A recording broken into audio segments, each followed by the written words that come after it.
কবিতার নাম পায়েস, লিখেছেন শামীম হাসান। মাগো তুমি রাঁধবে কি আজ মিষ্টি পিঠার পায়েস?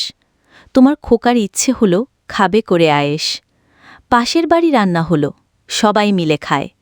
তাই তো আজ খেতে মাগো, আমারও মন চায়। কি হলো মা, কাঁদছ কেন?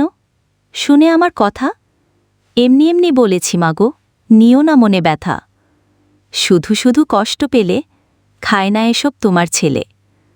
রাত্রিবেলা পান্তা ভাত খাবো পেট ভরে, এর চেয়ে ভালো খাবার হতে কি আর পারে?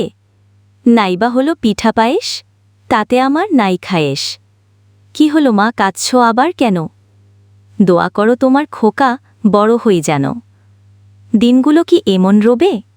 তোমার খোকার টাকা হবে। খাবো তখন মন্ডা মিঠা, সাথে কত মজার পিঠা। কিনে দিব তোমায় তখন নতুন একখান শাড়ি। তখন পায়েস না রাঁধিলে করব কিন্তু আরি।